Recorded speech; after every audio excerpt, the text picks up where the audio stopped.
अस्सलाम वालेकुम नाज़रीन, प्रोग्राम खबर से खबर विद नादिया मिर्ज़ा में खुश आमदीद। नाज़रीन, 26 नवंबर को जब इमरान खान ने रिज्यूम किया अपनी लॉन्ग मार्च को, तो उन्होंने एक बड़ा ऐलान किया और वो ऐलान ये था कि वो असम्बलीज तोड़ने जा रहे, खैबर पख्तूनख्वा भी और पंजाब असम्बली भी, जहाँ पे उनकी हुकूमतें हैं। वो ऐलान तो हो गया, लेकिन ताहाल उस पर अमल दरामद ना हो सका। इस दौरान मुशावरत होती रही, बड़े बड़े बयानात आते रहे, फिर हुकूमत को ऑफर भी दी गई कि आप हमसे मुज़ाकरात कर लें। हुकूमत ने उस ऑफर को ठुकरा दिया। बाद में कहा गया कि गलत फहमी हुई, गलत मैसेज दिया गया। लेकिन बहरहाल हुकूमत का कहना यह है कि मुज़ाकरात कर लेंगे, लेकिन मशरूत ना हो। जबकि पीटीआई का कहना यह है कि मुज़ाकरात होंगे तो मशरूत होंगे, आप हमें इलेक्शन डेट देंगे। आखिर क्या वजूहात हैं और इसमें ताख़ीर क्यों हो रही है? कल हमने एक इंटरव्यू देखा, उसमें बाजवा साहब जो कि साबिक़ आर्मी चीफ थे, उस हवाले से भी खान साहब ने बड़ी बातें की। इन सब चीज़ों पर ज़रा गुफ्तगू करेंगे। हमें ज्वाइन किया है पीटीआई के सीनियर रहनुमा नायब सदर फवाद चौधरी। जी अस्सलाम वालेकुम फवाद चौधरी साहब। जी अस्सलाम वालेकुम फवाद चौधरी साहब, मुझे बल्कि कौम को ये बता दीजिएगा कि 26 नवंबर को जो एक ऐलान हुआ, और आपने मेरे प्रोग्राम में उसको रिकन्फर्म भी किया कि जी ये फैसला हो चुका है, सिर्फ ऐलान ही नहीं है, इट इज़ डिसाइडेड। अब रुकावट क्या है और इसमें ताख़ीर की वजह क्या बन रही है? कोई रुकावट नहीं है और हम जो हमने ऐलान किया था उस प्रोसेस की तरफ हम बढ़ रहे हैं। लीगल फॉर्मेलिटीज़ जो हैं वो पूरी कर रहे हैं। हमारे जो ऐलान था उसकी तौसीक की है हमारी पार्लिमानी पार्टीज़ ने, और अब हम अपने जो फैसला किया था उस पर अमल दरामद की तरफ हम बिल्कुल अपने शेड्यूल के मुताबिक बढ़ रहे हैं। ये तो सिर्फ चूँकि मीडिया ज़्यादातर अनफॉर्चुनेटली पाकिस्तान में जर्नलिज्म तो मर ही गया है, तो वो रोज़ कुछ ना कुछ सुनी सुनाई बातों के ऊपर इस तरह की बात कर देता है कि बदल दिया, ये कर दिया, वो कर दिया। अदरवाइज हम अपने प्रोग्राम के ऊपर। अच्छा, तो वो शेड्यूल्स अगर बताएंगे कि मजीद कितने वक्त आपको, कितना टाइम आपको मजीद दरकार है? मैं पहले दिन ही कह चुका हूं कि हमने इलेक्शन प्रोसेस जो है वो 20 मार्च तक हम मुकम्मल करना चाहते हैं, और 20 मार्च जो है चूँकि 23 को फिर रमज़ान शुरू हो जाता है, तो हमें कोशिश हमारी ये है कि 20 मार्च से पहले पहले पंजाब में और खैबर पख्तूनख्वा में नई हुकूमतें कायम हो सके। अच्छा, तो असेंबलीज डिसॉल्व कब करने जा रहे हैं? कम से कम 2 महीने का अरसा आपको बीच में रिक्वायर्ड होगा, 60 डेज। जी 90 डेज का चाहिए होगा, 90 तो 60 टू 90 डेज। जी तो इंशाल्लाह हम 15 और 20 दिसंबर के दरमियान इंशाल्लाह असम्बलियाँ जो हैं पंजाब की और खैबर पख्तूनख्वा की ये तहलील हो जाएंगी। 15 से 20 दिसंबर के दौरान ये असेंबलीज तहरीर हो जाएंगी। अच्छा, अब इसमें एक चीज़ और थोड़ा सा उस पर भी वजाहत अगर कर दें आप, वो ये कि खान साहब ने बीच में कहा कि हुकूमत से कि जी आप चाहते हैं कि अगर 66% पे आप इलेक्शंस हो जाएं और मुल्क की आप बेहतरी चाहते हैं, मुल्क का अगर आप बेहतर अंदाज में सोचते हैं, माशी तौर पे पॉलिटिकल इंस्टेबिलिटी एवरीथिंग, तो फिर हमसे मुज़ाकरात कर लें। और फिर हुकूमत ने कहा कि जी मशरूत हम नहीं करेंगे। तो फिर खान साहब ने कहा कि जी मेरे मैसेज को गलत, इनसे क्या मुज़ाकरात करने, हुकूमत से मुज़ाकरात करने हैं, हुकूमत से मुज़ाकरात नहीं करने हैं। कोई एक लाइन आप लोगों की क्लियर है? देखिए, ये भी दोबारा अनफॉर्चुनेटली जो हमारे लोग हैं प्रोग्राम्स वगैरह करते हैं वो पढ़ते नहीं हैं, सिर्फ एक आध लाइन करके देख के जो है वो, या हेडलाइन देख के वो बैठ जाते हैं, उसकी वजह से ये मसला आता है। हमने शुरू दिन से हमारा स्टांस ये है कि हम हुकूमत से बातचीत करने के लिए तैयार हैं, प्रोवाइडेड हुकूमत जो है वो अर्ली इलेक्शंस के ऊपर ऐलान करे और वो राज़ी हो कि वो अर्ली इलेक्शन कराने के लिए तैयार है। जो फ्रेमवर्क है इलेक्शनों का, जिसमें तारीख है, जिसमें बाकी चीज़ें हैं, वो हम हुकूमत के साथ बैठ के गुफ्तगू जो है वो कर लेंगे। ये पहले दिन से जो हमारा स्टांस था वही खान साहब ने कल कहा, वही उन्होंने परसों कहा। नहीं, उसमें थोड़ा सा चलिए, मैं उस बहस में भी नहीं पड़ती, लेकिन मुझे एक बात बताएगा चौधरी साहब, आपने भी 3.5 साल हुकूमत की है और उससे भी इनके प्रेशर होते थे कि जी आप सिलेक्टेड गवर्नमेंट हैं, आपसे माशी तौर पे आप लोग नहीं संभाल पा रहे हैं, आप लोग ये ब्लंडर्स कर रहे हैं। वो आपसे कहते थे जी आप इलेक्शन करा दें, आप असेंबलीज तोड़ दें। क्या आज उनकी जगह आप होते तो क्या अपोजिशन के प्रेशर में आप अर्ली इलेक्शन की तरफ चले जाते? देखिए जी, 100%। उसकी वजह यह है कि सिर्फ आपने ये कहना, तो एक तो कहना बराए कहना है ना, एक है जो आपके उस वक़्त का माहौल है। मिसाल के तौर के ऊपर जब 2018 में पीटीआई आई थी इक़्तिदार में, तो पीटीआई तो 155 सीटें लेके आई थी, नून लीग की 82 सीटें हैं, पीपल्स पार्टी की 54 सीटें हैं, और ये सारा एक चूं-चूं का मुरब्बा है। जाहिर है कि लोगों ने इनको मैंडेट तो नहीं दिया था। और उसके बाद जो पाकिस्तान की मईशत थी, पाकिस्तान की मईशत तो हमने पहली दफ़ा 6% के ऊपर ग्रोथ हुई, 55 लाख नौकरियां जो हैं वो लोगों को मिली। हमारे जो कंस्ट्रक्शन इंडस्ट्री थी, लार्ज स्केल मैन्युफैक्चरिंग थी, हर चीज़ ऊपर गई है। सो उसके ऊपर तो जाहिर है कि कोई मईशत का तो मौजूदा हालात से कोई मुकाबला ही नहीं किया जा सकता। जो मौजूदा हुकूमत है, इलेक्शन कराने में पीटीआई का प्रॉब्लम नहीं है। हमारी तरफ से आप 6 महीने बाद करवा दें। हम उनसे ये कह रहे हैं कि आपसे दो बातें हैं, आपसे मुल्क नहीं चल रहा, पूरा मुल्क इमरान खान के साथ खड़ा है। अभी मसला ये आ रहा है कि इनका कोई फ्रेमवर्क नहीं है, ना इकोनॉमी का फ्रेमवर्क है। इकोनॉमी में तो अब जो हमारे सीनियर इकोनॉमिस्ट हैं वो तो कहते हैं आप प्रैक्टिकली डिफॉल्ट कर चुके हैं।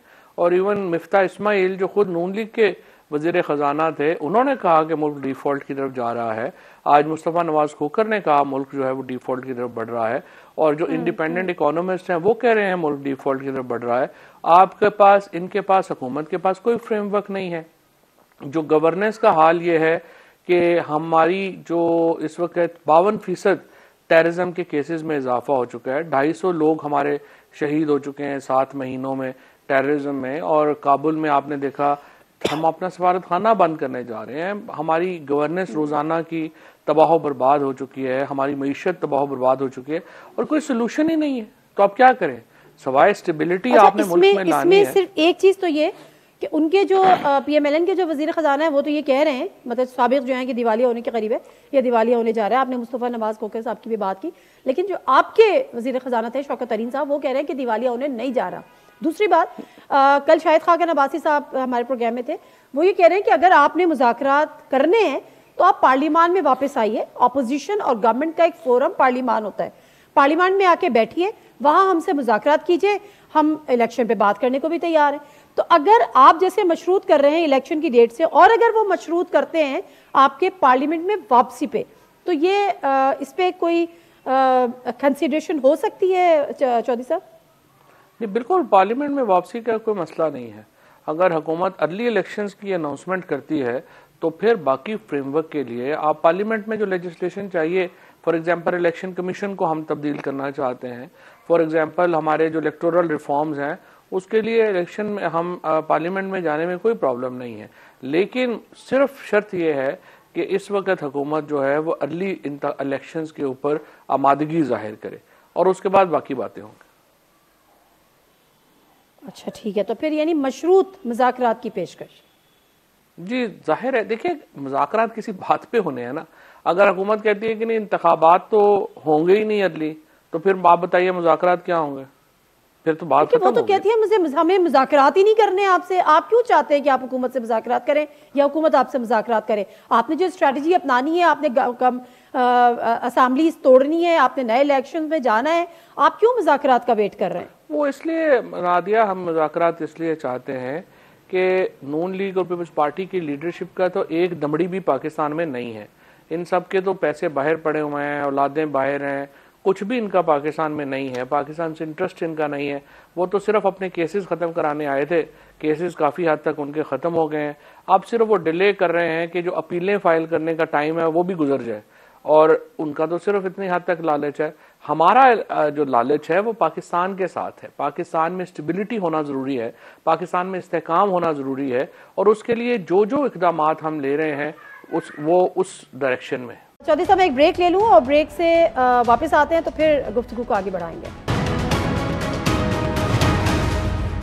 जब मुज़ाकरात की बात होती है ना, तो फिर मुझे ये याद आ जाता है, और बल्कि ज़्यादा पुरानी बात भी नहीं है, जब खान साहब कंटेनर पे थे, वज़ीराबाद हमले से पहले की बात है। उस वक्त ये ऐलान कर रहे थे कि मेरा उनसे राब्ता है और उनसे मुज़ाकरात करूँगा जिनके पास असल में ताकत है। और फिर उन्होंने शहबाज शरीफ साहब को ललकार के कहा कि आपके पल्ले क्या है, आपसे क्यों मुज़ाकरात करेंगे, मैं उनसे मुज़ाकरात कर रहा हूँ जिनसे आप मिलने के लिए गाड़ी की डिग्गी में बैठ के जाते हैं। अब किस चीज़ ने आपको मजबूर किया कि जिनके पास कुछ भी नहीं है उनके साथ अब आप मुज़ाकरात करें? क्योंकि गवर्नमेंट भी अब यही कह रही है ना कि आप तो हाथ मिलाना पसंद नहीं करते थे, आप चोर और डाकू कहते थे, तो फिर अचानक ये इतनी बड़ी तब्दीली कैसे? ये बिल्कुल भी, मैंने आपको दोबारा ये कहा है कि ये सिर्फ वो लोग बात करते हैं जो कि अनफॉर्चुनेटली फॉलो नहीं कर रहे हमारी स्टेटमेंट्स को, पीटीआई की या पाकिस्तान की सियासत को। हमारा तो बड़ा तवील अरसे से एग्जैक्ट यही स्टैंड है कि आप इलेक्शंस अनाउंस करें, हम आपके साथ मुज़ाकरात करने के लिए तैयार हैं। जहां तक इस बात का ताल्लुक है कि हम पहले एस्टेब्लिशमेंट के साथ या फौज के साथ बातचीत करना चाहते थे, क्योंकि ये तो हुकूमत ही जो है वो एस्टेब्लिशमेंट की छड़ी के चाहते ऊपर नहीं खड़ी थे, कर रहे थे, इसलिए कि खड़े ही उनकी बल के ऊपर है ना, इनकी अपनी तो हैसियत नहीं थी कुछ भी। और अब हम सिर्फ इंतजार कर रहे हैं, अगर एस्टेब्लिशमेंट पीछे से इनकी हट जाएगी, ये तो हफ्ता नहीं ठहर सकते। ये तो सिर्फ जो है वो बर्बरियत और लोगों को जेलों में डालना, नंगा करके मारना, जर्नलिस्टों को बाहर जाने पे मजबूर करना, शहीद करना उनको, ये तो सारे टैक्टिक्स के ऊपर खड़ी है हुकूमत। जिस दिन ये टैक्टिक्स इनके पास अवेलेबल नहीं होंगे, ये कैसे चल सकता है? आप ये कह रहे हैं कि नए आर्मी चीफ की तैनाती के बाद भी कुछ नहीं बदला, यानी जो नई एस्टैब्लिशमेंट है उनकी भी इनको सपोर्ट हासिल है, जिसकी वजह से ये हुकूमत में। मैंने आपसे ये कहा कि अभी तो हम देख रहे हैं ना, अभी तो ज़ाहिर बड़ा कम वक्त हुआ है और it will be unfair to जज इतनी कम मुद्दत में, लेकिन जाहिर है कि जो कंडक्ट होगा उससे पता चल जाएगा। अच्छा, तो जिस एस्टैब्लिशमेंट से आपके राब्ते थे वो राब्ते अब मुकम्मल तौर पर मुनक़ता हो चुके हैं? एस्टैब्लिशमेंट ही बदल गई है तो जाहिर है उनसे मुनक़ता ही होने हैं। जब एस्टैब्लिशमेंट होती है तो तभी होते हैं ना राब्ते। तो वो बिल्कुल भी फ्रूटफुल नहीं रहे, मतलब उसका कोई नतीजा नहीं सामने आया। अगर नतीजा सामने आता तो शहबाज शरीफ साहब तो और ये तो सारे लंदन भाग चुके होते। डेडलॉक कहाँ था? डेडलॉक एक्चुअली बस मेरा ये ख्याल है कि वो एक ज़्यादा जो है वो पर्सनलाइज्ड उसमें पावर गेम में आ गए। अदरवाइज तो जो है, अगर हमें एक सीरियसली मुल्क को इलेक्शंस की तरफ लेके जाया जाता और अपनी गलती का इदराक किया जाता कि जो रजीम चेंज का फैसला था वो गलत था और अवाम ने उसको मुस्तरद कर दिया है, पाकिस्तान में शायद इतनी इंस्टेबिलिटी पैदा ना होती, इतनी ज़्यादा हम मुआशी तौर के ऊपर इतना नीचे ना लगते। लेकिन बहरहाल अच्छा, उन्होंने नहीं किया। ये पर्सनलाइज से मैं क्या कंसीव करूं? मतलब वो कोई आपसे ये डिमांड कर रहे थे कि आप हमें एक्सटेंशन दें, हमें अभी कंटिन्यूटी चाहिए या क्या? पर्सनल पावर गेम ज़्यादा हो गई थी और उसमें उसकी वजह से जो मामलात हैं वो आगे बढ़े नहीं हैं। और मेरा ख्याल है उनका गवर्नमेंट के साथ जो था उनका बातचीत, वो भी उनकी जो है वो कोई कामयाब नहीं रही और हमारे साथ भी कामयाब ज़ाहिर है नहीं हुई। और दोनों साइडों से ही फिर जो है वो मामला आगे नहीं बढ़ा, जिसकी वजह से मुल्क में अंदर बहुत ज़्यादा इंस्टेबिलिटी पैदा हुई है। तो गवर्नमेंट के साथ क्या मुज़ाकरात चल रहे थे? क्या वो गवर्नमेंट को कह रहे थे कि आप इलेक्शन की तरफ जाएं या इलेक्शन की तरफ सोचना शुरू करें? मेरा ये ख्याल है कि कम से कम उन्होंने कहा था, एक मौके के ऊपर तो ज़रूर ये बात उन्होंने कही थी कि आप इलेक्शंस की तरफ जाएं और इसके अलावा कोई हल जो है वो नहीं होगा। लेकिन इसके लिए प्रैक्टिकल इक़दाम शायद उन्होंने नहीं दिए। अच्छा, तो जब हम एस्टैब्लिशमेंट की और नई एस्टैब्लिशमेंट, पुरानी एस्टैब्लिशमेंट ज़रा पुरानी एस्टैब्लिशमेंट से मामलात आगे नहीं बढ़े और फिर वो रही भी नहीं तो वह ख़त्म हो गया। अब नई एस्टैब्लिशमेंट है, नए आर्मी चीफ है, क्या आपको तवक्कुआत है उनसे? हमारी तवक्कुआत ये है कि आप आइन के मुताबिक जो रोल है वो रोल अदा करेंगे और अपने जो हदूद और मुतय्यन है आइन की, उसके अंदर रहते हुए अगर किरदार होगा तो ये यकीनी तौर के ऊपर पाकिस्तान का इंटरेस्ट इसमें है, पाकिस्तान के लोगों का इंटरेस्ट इसमें है और रियासत का इंटरेस्ट इसमें है। तो उस आईनी किरदार में कहीं ये तो नहीं है ना कि आप इलेक्शन की हमें डेट दिलवाएं, हमारे बिहाफ पे आप हुकूमत को प्रेशराइज करें कि जी इलेक्शन की तरफ जाएं, या उनको आप मैसेजेस कन्वे करें? ये तो आइन के दायरे कार में नहीं है, आईनी इख्तियार में नहीं है उनके एस्टैब्लिशमेंट। बिल्कुल 100% ये कुछ चाहता भी नहीं है। हम सिर्फ ये चाहते हैं, पुरानी से तो आप चाहते थे ना सर, क्योंकि पुरानी तो एक्टिवली पॉलिटिक्स में इन्वॉल्व थी ना। अभी यही तो मैं कह रहा हूँ कि अगर ये लोग पॉलिटिक्स में इतना एक्टिवली इन्वॉल्व नहीं होंगे तो जाहिर है कि इनसे तो कोई डिमांड नहीं होगी। लेकिन हम सिर्फ ये चाहते हैं कि जो पॉलिटिकल वर्कर्स हैं उनको जो है वो इस तरीके से जो गिरफ्तारियां हुई हैं 25 मई को जो कुछ हुआ, उस तरह के वाक़यात जो हैं वो नहीं होने चाहिए। अदालतें जो हैं उनको आज़ादी से काम करने की इजाज़त होनी चाहिए और इस तरीके से जो 12 बजे जिस तरह नजम सेठी साहब ने कहा कि अदालतें खुल गई और अनफॉर्चुनेटली जजेस का जो इस वक्त मामलात हैं वो बड़े कंट्रोवर्शियल हो गए सारे मामले से, इस सारी स्टेटमेंट से। तो उसके बाद अगर चौधरी साहब नजम सेठी पर एतबार कर रहे हैं नहीं, उन्होंने कहा है और उसका कोई एक्चुअली उन्होंने तो अब कहा है, उन्होंने अब कहा है ना, तो उसकी कोई बात उसकी उस वक्त से अब तक कोई तरदीद तो है ही नहीं है।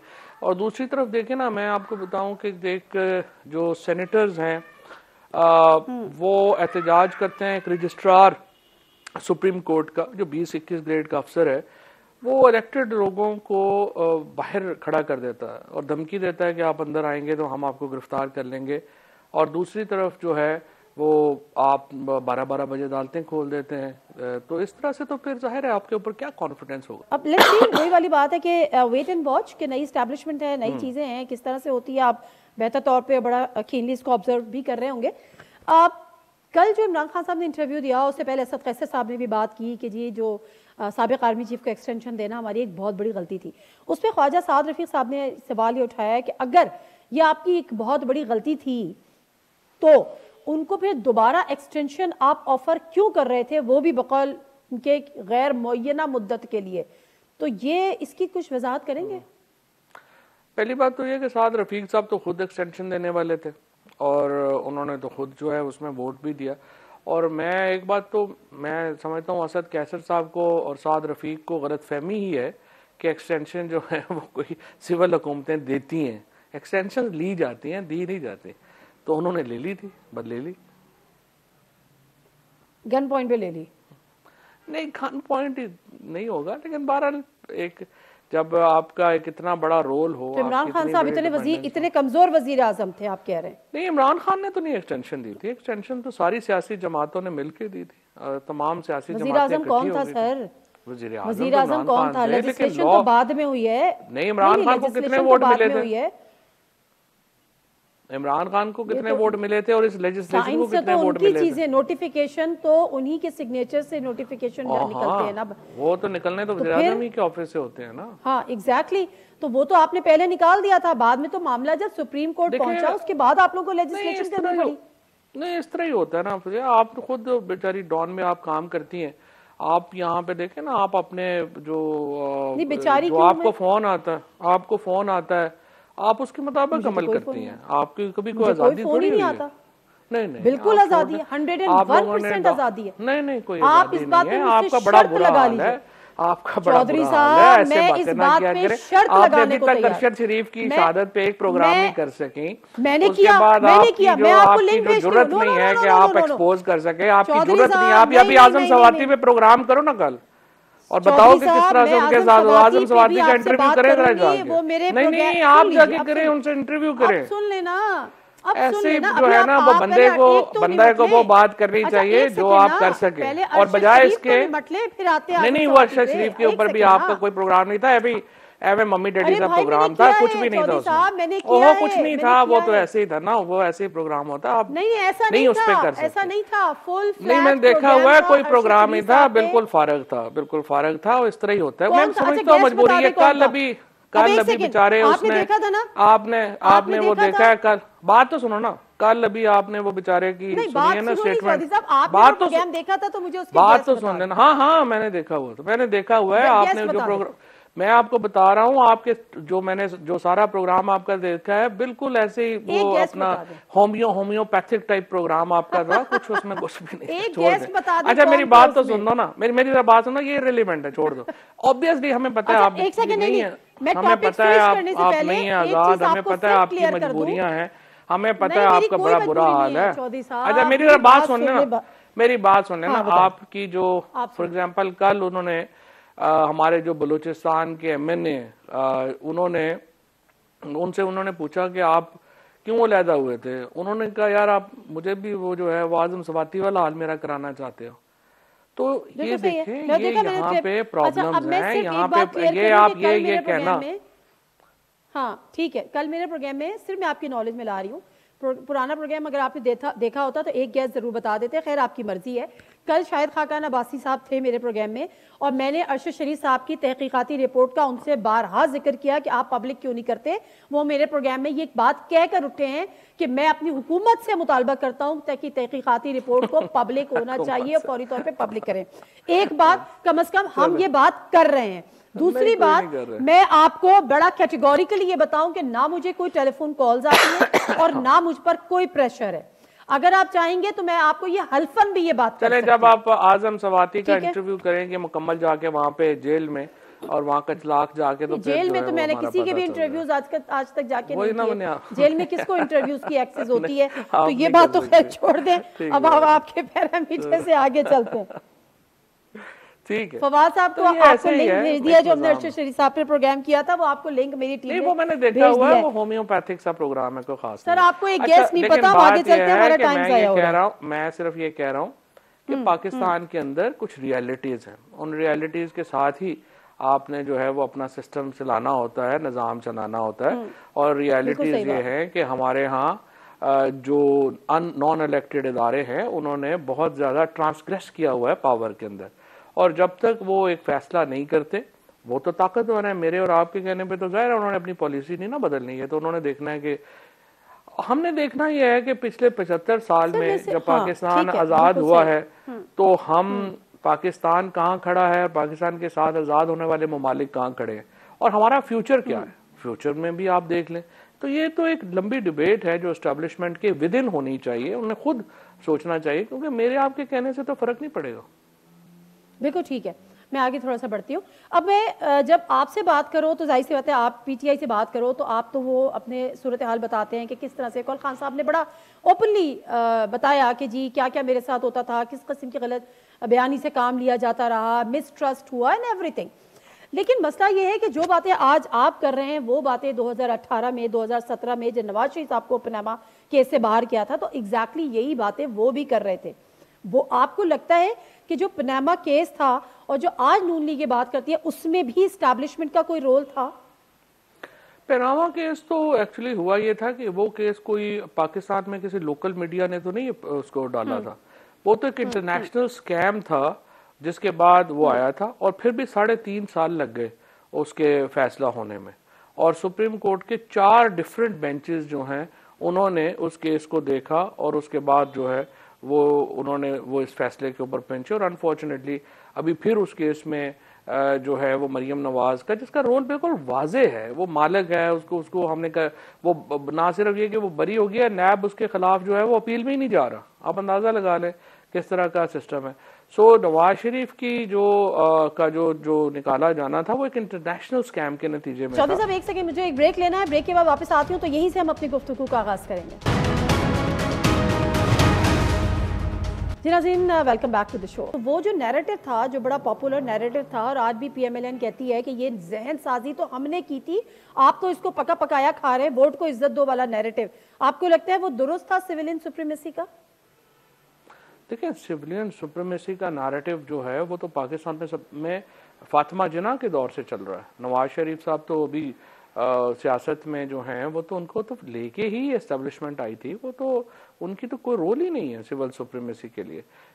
या फिर पहले फातिमा जिन्ना का जो है वो रोल है, फिर उसके बाद जो एक सिचुएशन पैदा हो गई जो पोस्ट 71, तो उसमें भुट्टो साहब ने पहले एक जो है वो अपना असर्ट किया, और उसके बाद इमरान खान ने असर्ट कर रहा है। दरमियान में 93 में नवाज शरीफ ने एक कोशिश की थी, और जब उन्होंने कहा था कि मैं डिक्टेशन नहीं लूंगा, वो यकीनी तौर के ऊपर नवाज शरीफ की एक कोशिश थी। ठीक है, 2017 2018 और वोट को इज्जत दो वाला नैरेटिव वो सब कुछ नहीं था, वो तो देखो ना अपनी चोरी बचाने के लिए था ना।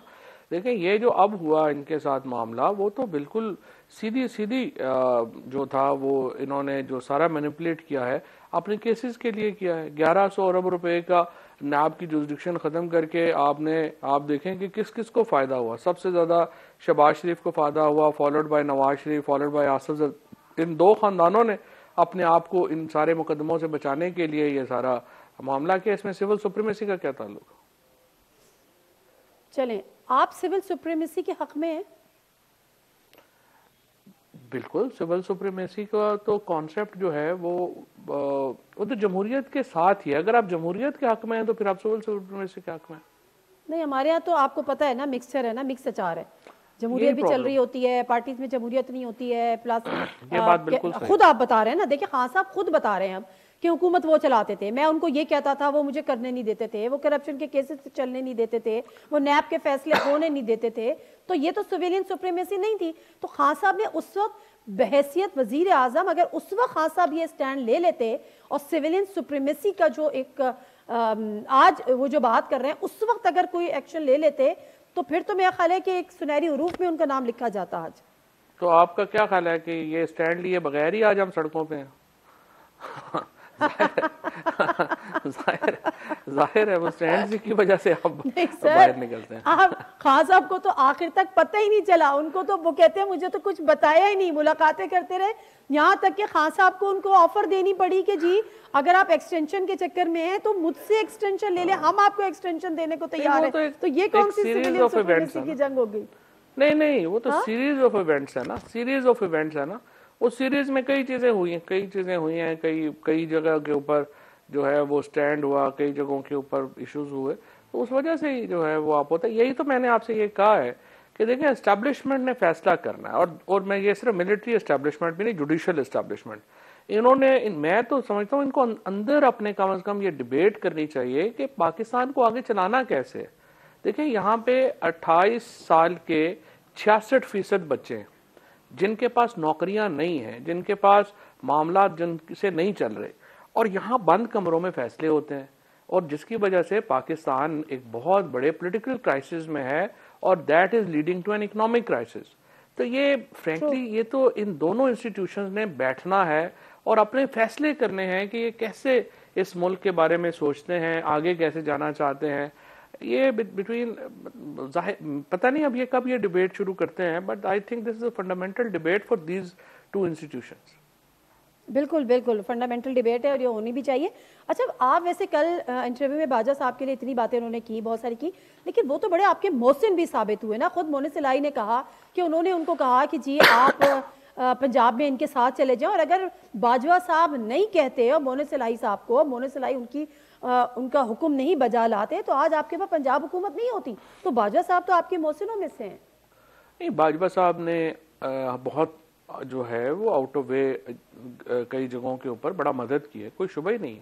और शुरू में जो हुकूमत की, देखिए बहुत बड़े बड़े फैसले जो इमरान खान कर सके हैं, आपकी हुकूमत खत्म होने के बाद भी आपकी मदद की है, नहीं पंजाब हुकूमत बनाने में भी आपकी मदद की है। नहीं, वो शायद इतनी मदद वो नहीं दी, वो तो एक वो था होगा ना कि अपना, वो तो एक्चुअली जो अब दोनों पार्टियां ही कह रही है ना कि ये शहबाज शरीफ साहब का भी आज मैं देख रहा था, वो कह रहे थे कि हमारे साथ डबल गेम हो रही थी या इधर हो रहा था, वो नहीं।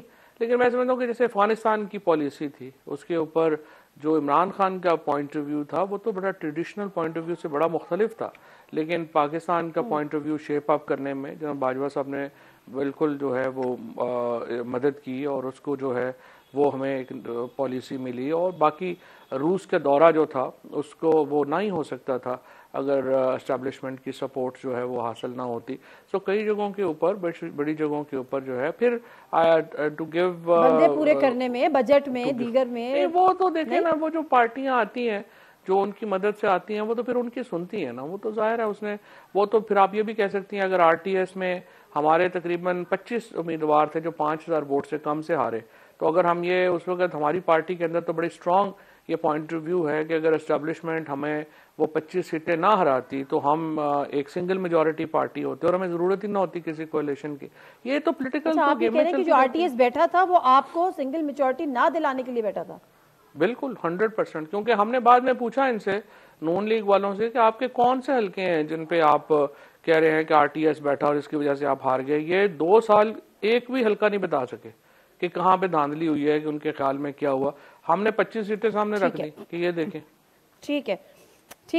मैं जाने से पहले फवाद चौधरी साहब, टाइम बड़ा कम हो जाता है आपसे जब गुफ्तगू होती है, तो जरा मुझे एक और बात बताएं। आप बाजा साहब के जो जाहिर सी बात है, बहरहाल आपके ऊपर बड़ा एहसानात है और अच्छी बात यह कि आप उसको मान भी रहे हैं, एक्सेप्ट भी कर रहे हैं, उसका इजहार भी कर रहे हैं, लेकिन दूसरी तरफ जो शिकवे शिकायतें इमरान खान साहब के साथ हैं वो अपनी जगह है। सिविलियन सुप्रीमेसी की आपने बात की है, बड़ी अच्छी बात है, आपने कहा फंडामेंटल डिबेट है, शुरू होनी चाहिए। फैक्ट फोकस नामी एक ऑर्गेनाइजेशन जिसने खबर दी और उन्होंने कहा कि साबिक आर्मी चीफ जनरल बाजवा साहब के असासों के हवाले से उस पर ISPR का रिएक्शन भी आया, लेकिन बहरहाल उन्होंने बताया कि 2016 से पहले उनके फैमिली के असासे बिल्कुल भी नहीं थे, कोई सोर्स ऑफ इनकम नहीं था, ऑल ऑफ अ सडन बढ़ते चले गए 6-7 सालों में। आपके ये आपका ही टेन्योर था, आप लोगों का दौरे हुकूमत था, IB आप लोगों को इतनी रिपोर्ट देती थी, वो जो बकौल खान साहब के एक बंदा आता था खामोशी से बताता था, लिख के कुछ नहीं देता था। ये जो असासे बढ़ रहे थे इसके बारे में आप लोगों को कानो कान खबर नहीं हुई? नहीं, ये तो एक डिक्लेरेशंस हैं। डिक्लेरेशंस जो हैं अनफॉर्चुनेटली, चूंकि मीडिया का फोकस सिर्फ पॉलिटिशियंस ही हैं और कह तो आप रही हैं कि आपको कभी फ़ोन नहीं आया, लेकिन जाहिर है कि आप जजेस के, जनरल्स के असासे डिस्कस नहीं कर सकते, और चूंकि आप कर नहीं सकते तो पब्लिक व्यू में आते नहीं हैं, और पब्लिक व्यू में नहीं आते हैं तो सिर्फ पॉलिटिशियंस के असासे जो है वो अंडर डिस्कशन रहते हैं। मैं ये नहीं कह रही, मैंने कहा आप लोगों के दौरे हुकूमत में था तो कभी किसी IB के ऑफिसर ने खान साहब को, किसी को ये आके नहीं बताया कि यहाँ पे ये क्या हो रहा है? नहीं, IB का जो आके बताते थे कि बाजा साहब इससे मिल रहे हैं, उससे मिल रहे हैं, इससे मुलाकातें कर रहे हैं, ये मुझे पता नहीं है। ये तो प्राइम मिनिस्टर साहब बता सकते हैं, क्योंकि ज़ाहिर मेजर IB हमें तो रिपोर्ट नहीं करती कैबिनेट को।